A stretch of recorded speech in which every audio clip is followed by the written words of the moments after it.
sahabat YouTuber dimanapun berada, jumpa lagi dengan saya Hoki di channel saya Hoki Channel ya.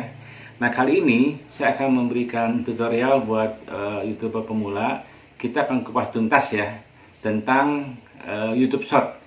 Nah, mungkin masih banyak yang bingung apa sebenarnya YouTube Short. Nah, kali ini saya akan memberikan penjelasan tentang kekurangan ataupun kelebihan daripada YouTube Short bagi YouTuber pemula ya. Namun sebelum itu, bagi yang baru pertama kali melihat channel saya, silakan tolong bantu juga subscribe ya, kasih like, jempol, komennya boleh berupa pertanyaan ya. Juga silakan bantu share kalau memang yang saya berikan ini dirasakan bermanfaat, mungkin bisa bantu juga teman-teman yang lainnya ya. Oke, kita akan kembali setelah ini ya.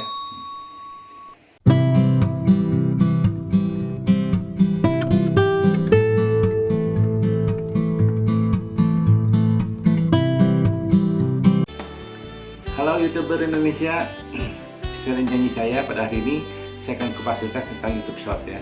Apa saja kelebihan dan kekurangan YouTube Short bagi YouTuber pemula. Oke, nah kita mulai. Jadi begini ya, sejak tahun lalu YouTube itu sudah mencanangkan yang namanya YouTube Short ya. YouTube Short ini merupakan jawaban tantangan akan TikTok ya. Yang kita ketahui TikTok ini kan video-video pendek yang sekarang ini cukup menguasai ya dunia media sosial juga ya. Nah, YouTube sebagai video konten yang istilahnya senior ya, merasa tersaingi dari TikTok. Karena itu YouTube dengan serius ya mengkampanyekan YouTube Short. Apa itu YouTube Short? YouTube Short adalah sebuah konten video ya yang durasinya berkisar antara 15 detik sampai dengan 60 detik ya.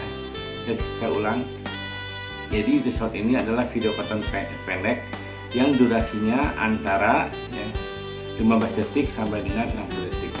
Nah, lalu apa kelebihannya buat pemula? Jadi begini, YouTube ya itu dengan secara khusus menyediakan dana $100 juta. Nah, itu ada di penjelasan YouTube ini $100 juta. Tentu saja ini buat konten kreator yang ingin bermain, artinya membuat konten berupa YouTube Short tadi ya. Nah, jangan lupa sebelumnya ini formatnya juga harus diperhatikan di YouTube Short. Formatnya ini adalah 9/16 atau vertikal ya, seperti HP vertikal ya. Jadi bentuk kontennya itu mesti vertikal atau 1:1 seperti di Instagram ya. Nah, itu formatnya ya, format videonya. Nah, kemudian YouTube Short itu akan memberikan penghargaan atau istilahnya apa ya, bonus ya. Bonus ini tidak diambil dari iklan. Jadi artinya secara khusus YouTube Short memberikan pada konten kreator yang memenuhi syarat ya, itu gaji per bulan antara $100 sampai dengan $10.000 ya. Kalau kurs kita di Indonesia $1 dianggap 13.000, jadi antara 1.300.000 sampai dengan 130 juta per bulan. Nah, itu mengenai bonus dari YouTube Short, dan ini tanpa iklan ya. Nah, keuntungan kedua dari YouTube Short adalah bahwa untuk bagi pemula nih khususnya ya, itu tidak perlu harus menjadi YouTube partner. Seperti yang kita ketahui bahwa untuk YouTube partner itu kan programnya kita harus memenuhi untuk pemula ya, itu harus punya minimal 1.000 subscriber dengan 4.000 jam tayang. Tapi bagi mereka yang ingin bermain di YouTube Short atau memberikan suatu kreativitas konten di YouTube Short, itu tidak perlu. Jadi walaupun subscribernya belum mencapai 1.000, walaupun jam tayang belum mencapai 4.000, kalau dia rajin bikin di YouTube Short dan memenuhi syarat ya, hanya sayangnya jadi persyaratan untuk bisa meraih bonus tadi itu tidak dirinci secara detail daripada pihak YouTube. Mereka hanya istilahnya memberikan gambaran. Kalau dari pengalaman saya melihat orang-orang yang sudah sukses mendapatkan gaji dari YouTube Short itu rata-rata viewernya ya, viewer untuk per video itu sampai jutaan ya, baru bisa mendapatkan ya. Memang ini bukan suatu hal yang ringan. Nah, itulah saya katakan, saya akan membahas kelebihan dan kekurangannya ya. Jadi kan kelebihannya kita tidak perlu memenuhi syarat untuk jadi istilahnya harus 1.000 subscriber dulu, 4.000 jam tayang dulu. Jadi walaupun kita subscribernya sedikit, tapi kalau konten kita itu bisa viral dan ditonton sampai jutaan kali viewernya ya, itu akan mendapatkan bonus dari YouTube Short. Nah, besarnya tadi itu antara $100 sampai dengan $10.000 ya. Nah, apalagi kelebihan dari YouTube Short, kelebihannya tentu saja karena dia durasinya pendek, jadi buat kontennya juga lebih mudah ya, lebih mudah. Nah, sebaliknya karena mudah ya, jadi bagi teman-teman yang mau main di YouTube Short itu harus bikin konten YouTube Short yang lebih banyak gitu, artinya lebih ini. Nah, saya mempelajari beberapa orang-orang yang sudah sukses di YouTube Short, itu rata-rata dia bikin konten ya, satu hari itu antara 3 sampai 6 video ya, itu di YouTube Short ya. Nah, itulah saya katakan, jadi plus minusnya ya. Selain itu apalagi, jadi YouTube Short ini ya, kalau YouTube yang biasa ya, saya seperti yang klasik ya, itu kan kita penghasilannya dari iklan ya, jadi dapat iklan lalu sharing dari YouTube. Nah, YouTube Short ini tidak ya, jadi dia tidak melihat iklan, walaupun kalau YouTube Short itu kita nonton dari istilah penggerakkan komputer atau pakai televisi, kan udah bisa nonton YouTube juga ya, itu ada iklannya, tapi tidak pengaruh pada pendapatan YouTube Short-nya ya.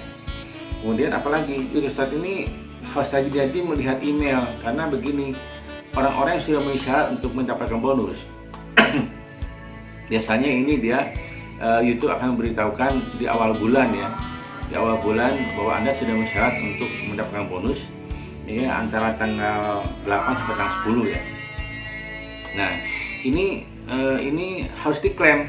Jadi kalau kita itu nanti akan diberitahukan cara klaimnya. Jadi kalau kita ada penjelasan, ada pemberitahuan ke email bahwa kita sudah berhak mendapatkan bonus, maka bonus itu mesti diklaim.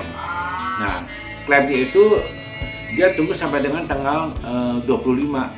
Jadi kalau dalam 1 bulan itu sampai tanggal 25 kita tidak mengklaim bonusnya, maka bonusnya akan hangus. Nah, itu juga merupakan kekurangan daripada YouTube Short ya. Jadi kalau kita nggak klaim, ya bonusnya nggak otomatis, tapi dianggap hangus. Nah, bagaimana cara klaimnya? Itu semua ada penjelasannya ya, ada videonya di YouTube Short ya. Cari saja, di email juga akan dipandu nantinya apabila Anda sudah mensyarat ya. Nah, setelah diklaim ya, bonusnya ini akan dibayarkan di bulan berikutnya, yaitu antara tanggal 21 sampai dengan tanggal 26. Itu di YouTube Short ya. Nah, saya katakan, jadi itulah kelebihan dan kekurangannya. Selain itu apalagi? Jadi yang jelas, boleh nggak misalnya seorang YouTuber itu mencampur adukan, artinya di dalam channelnya itu ada YouTube Short, ada juga YouTube yang klasik atau yang biasa. Saya katakan boleh ya, hanya yang perlu diketahui ya, bahwa view di atau jam tayang di YouTube Short itu tidak berpengaruh pada konten YouTube yang lain, artinya tidak efektif digunakan untuk menambah jam tayang. Namun demikian, YouTube Short ini sangat efektif untuk dipakai untuk menambah subscriber. Jadi plus minusnya begitu ya. Jadi kalau tujuannya untuk menambah subscriber di YouTube Short itu akan lebih mudah untuk mendapatkan pelanggan. Kenapa demikian? Karena di YouTube Short ini kalau diperhatikan, dia begitu orang klik YouTube Short ya, itu subscriber itu langsung udah muncul di situ. Orang tinggal klik aja logo kita, itu sudah masuk subscriber ya. Nah, itu di YouTube Short ya. Jadi itu kelebihan dan kekurangannya ya. Nah, yang pasti ya, kalau memang ada teman-teman yang mau dicampur adukan antara YouTube Short dan YouTube biasa dalam satu channel, itu boleh, tapi usahakanlah temanya itu satu tema gitu. Jangan sampai begini, misalnya di YouTube yang biasa itu temanya tentang makanan, tapi tiba-tiba YouTube Short-nya ini tentang burung. Nah, itu kan suatu hal yang tidak nyambung ya. Jadi kalau memang YouTube yang panjangnya atau klasiknya itu makanan, ini juga boleh YouTube Short juga tentang makanan juga gitu. Itu akan lebih saling mendukung lah istilahnya. Oke? Nah, teman-teman, demikian dulu penjelasan dari saya tentang masalah YouTube Short. Apabila ada pertanyaan ya tentang short ini, boleh silakan ajukan di komentar di bawah ini. Oke? Nah, jadi apakah Anda berminat untuk bermain di YouTube Short ya atau tidak? Semoga informasi yang saya berikan ini bermanfaat. Oke, sampai jumpa ya. Terima kasih.